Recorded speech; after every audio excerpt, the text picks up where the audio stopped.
Hey sports fans, Coach Nick here and welcome to BBallBreakdown.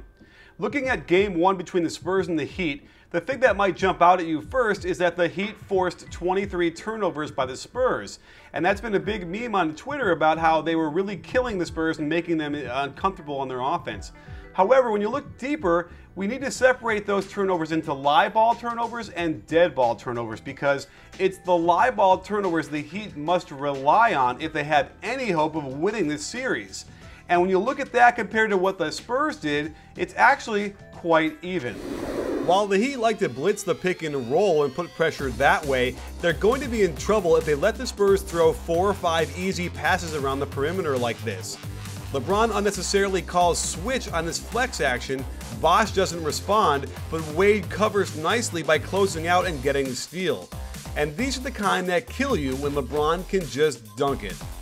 The Heat have been notorious for overhelping, and here's an example of Ray Allen coming across the lane even though Birdman has Parker contained.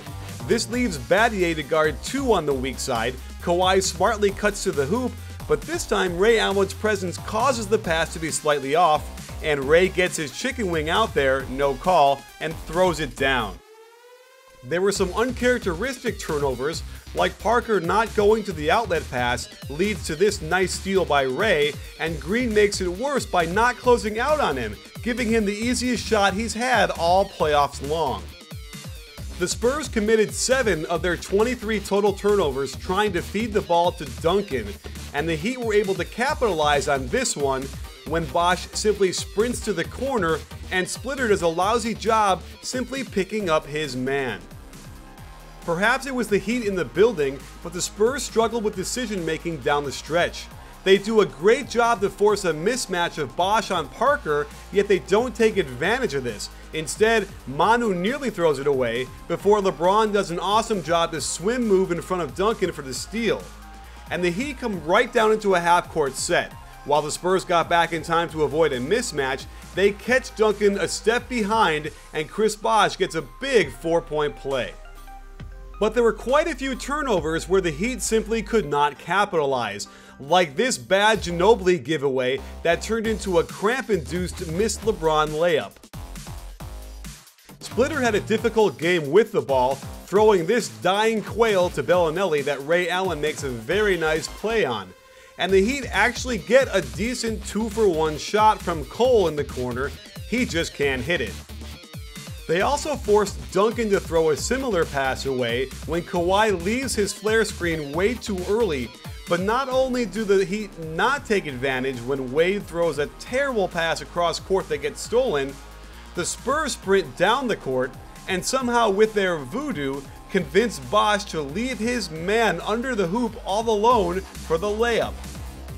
We almost got one of those incredible displays of passing when the Heat allowed the Spurs to move the ball. Splitter's touch pass goes awry when Cole is allowed to get away with the foul on this steal. But the Spurs get back very well, and the Heat get terribly stagnant with bad spacing when LeBron does an 11 dribble isolation, then bails the Spurs out with a long 2.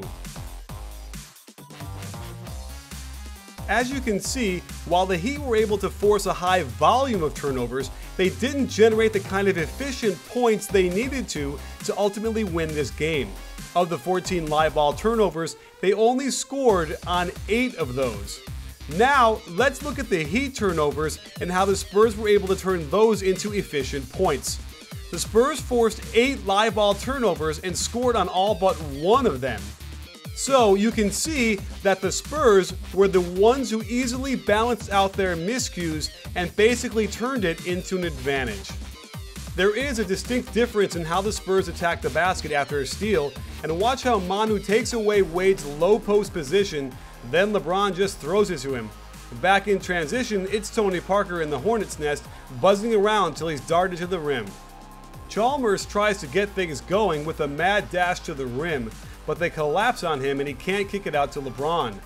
Watch how Danny Green gets wide to fill the lane on the right side, perfect bounce pass from Kawhi, and free throws for Danny Green. The Heat try and run their Ray Allen ball screen into flare screen action, but instead use him as a decoy on the left side as Lewis sets the ball screen and flares, without the screen to get open. We're left with Wade dribbling all over the place as it is into the coffin corner, and Patty Mills gets a great running steal and the layup. Early on, the Heat wanted to establish LeBron down low in the left block. A bad turnover on a fumble, and because Wade decided to wander over towards Manu, he was left trailing the play, forcing Lewis to pick him up. There was nothing Lewis could do when Manu went to his patented step-back three.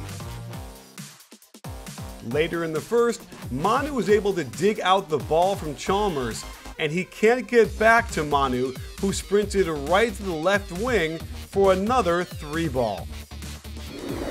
So there you have it, sports fans. I've always been impressed how Coach Spoelstra can get his team to hustle and sprint so hard on defense, but I think a lot of it is unnecessary. They get so far out of position that there are always a couple teams every year that are good enough to handle it. And guess what? These Spurs are definitely that. The only hope the Heat have of winning the series is if they can force so many turnovers into live ball situations where they can get runouts, because the alternative is easy shots for the Spurs, who will slice and dice them using the short roll and penetration to get wide open shots. And as you can see, even though LeBron went out late in the game, up until the point where he was still effective, the Spurs had turned the ball over 22 times, and yet the score was only a 4-point lead for the Heat.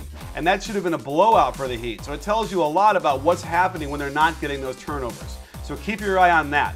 And thanks for joining us, sports fans. Lots more coming up. Live shows after every game. We'll see what happens when I'm in Miami for games 3 and 4, but we'll do our best. And don't forget, at BBallBreakdown, we're not a channel, we're a conversation. You in?